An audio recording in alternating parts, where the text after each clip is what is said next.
मुगलों ने देश को आबाद किया, ताजमहल किसने बनाया था? आज़ादी की लड़ाई में इनका कोई योगदान है ही नहीं, इनका कोई कंट्रीब्यूशन है नहीं। इनके जो नायक है वो अंग्रेजों की मुखबिरी करते थे। इतिहास बदलने से बदलने वाला नहीं है। किसी एक देश के अंदर कुछ इतिहासों में हेर फेर कर दीजिए तो ये तात्कालिक होगा। दीर्घकालीन जो सच है वो सामने आएगा। सच का इतिहास जीतेगा, झूठ का इतिहास हारेगा। भारतीय जनता पार्टी से अलग है तो भ्रष्ट हो गए, भारतीय जनता पार्टी में आ गए वो सब दूध का धोया हुआ हो गया। वो कहती है सरकार, नरेंद्र मोदी जी भी बोलते हैं उनके भारतीय जनता पार्टी के नेतागण, भ्रष्टाचार करो लेकिन भारतीय जनता पार्टी में आके करो। इतिहास को मिटाया नहीं जा सकता है। आप जो हिंदुस्तान से इतिहास के कालखंड को जो 700-800 साल के कालखंड को जो मिटाना चाह रहे हैं, मिटा के क्या देना चाहते हैं? ये सरकार जो है ना, इस सरकार को कुछ करनी तो नहीं है, ये इतिहास को मिटाना चाहती है। आप क्या साबित करेंगे? महाराणा प्रताप की वीरता और दिलेरी कैसे साबित होगी?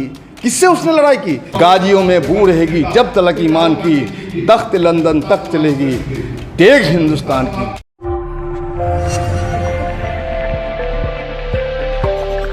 ये सरकार जो है ना, इस सरकार को कुछ करनी तो नहीं है, ये इतिहास को मिटाना चाहती है।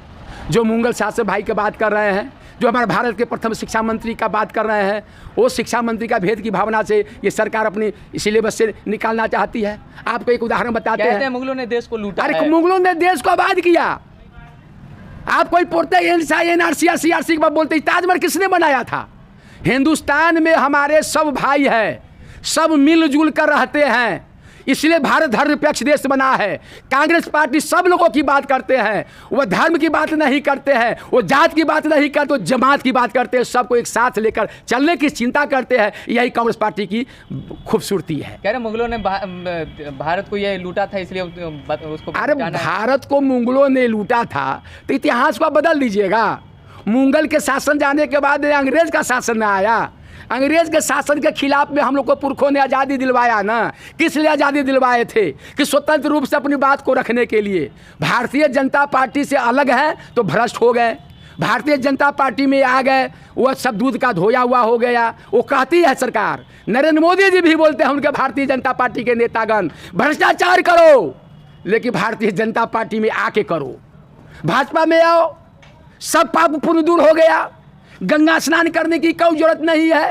कांग्रेस में हो तो भ्रष्ट है, कांग्रेस छोड़ करके भाजपा में आ गए, सब दूध का धोया हुआ हो गया। तो ये सरकार जो है कभी मुगलसराय स्टेशन का नाम बदल देता है। आपको मालूम है मुगलसराय में लाल बहादुर शास्त्री जी का जन्म हुआ था।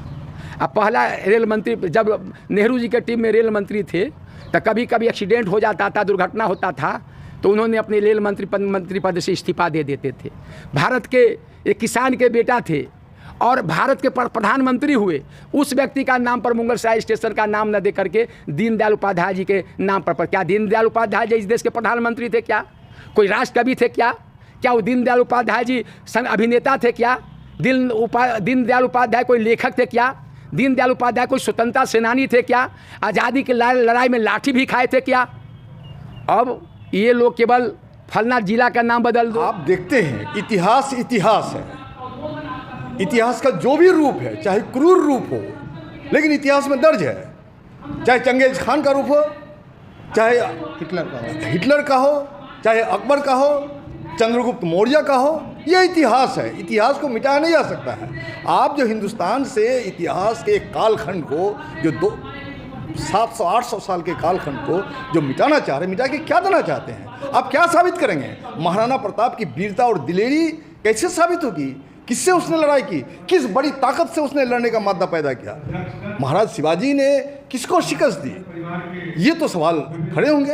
आप अपने कूप मंडूक के तरह से अपने बाल बच्चों को अगर पूरी दुनिया से, आज दुनिया मिट्टी में है, अगर अलग थलग करके रखना चाहते हैं तो अब रखिए आप, लेकिन पूरी दुनिया में आप शर्मसार होंगे। पूरी दुनिया से जो मुकाबला करने का हमारा सवाल है, हमारे बच्चे नहीं कर पाएंगे। इसलिए तो अम्बेडकर की जरूरत है। इतिहास मिटाया नहीं जा सकता है और इतिहास मिटाने की जो वो साजिश कर रहा है, ये साजिश नाकाम होगी।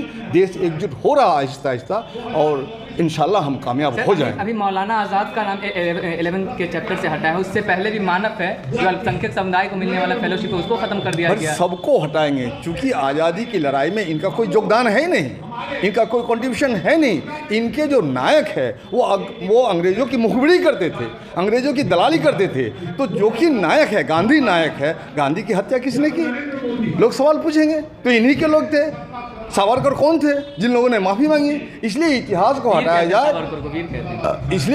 इसलिए इनको हटाया जाए ताकि भगत सिंह का नाम ना हो, अशफाकुल्लाह का नाम ना हो, 1857 के गदर का नाम ना हो, जो आपको उसका नायक जो थे, जो बहादुर शाह जफर, जिनको कहा अंग्रेजों ने दम भर के, दमदमे में दम नहीं जान खैर मांगो जाम की, ऐ जफर अब ठंड हुई शमशीर हिंदुस्तान की। तो जफर ने कहा गाजियों में बू रहेगी जब तलक ईमान की, तख्त लंदन तख्त लेगी तेग हिंदुस्तान की। वही आज आज़ादी की हिफाजत के लिए बाबा साहेब को रोल मॉडल मान के, आज़ादी की हिफाजत के लिए, संविधान की हिफाजत के लिए, धर्मनिरपेक्षता की हिफाजत के लिए, भाईचारा की हिफाजत के लिए आज हमको अम्बेडकर का सहारा लेने की ज़रूरत पड़ी है और आज़ादी की दूसरी लड़ाई है, यकीनन हम कामयाब होंगे।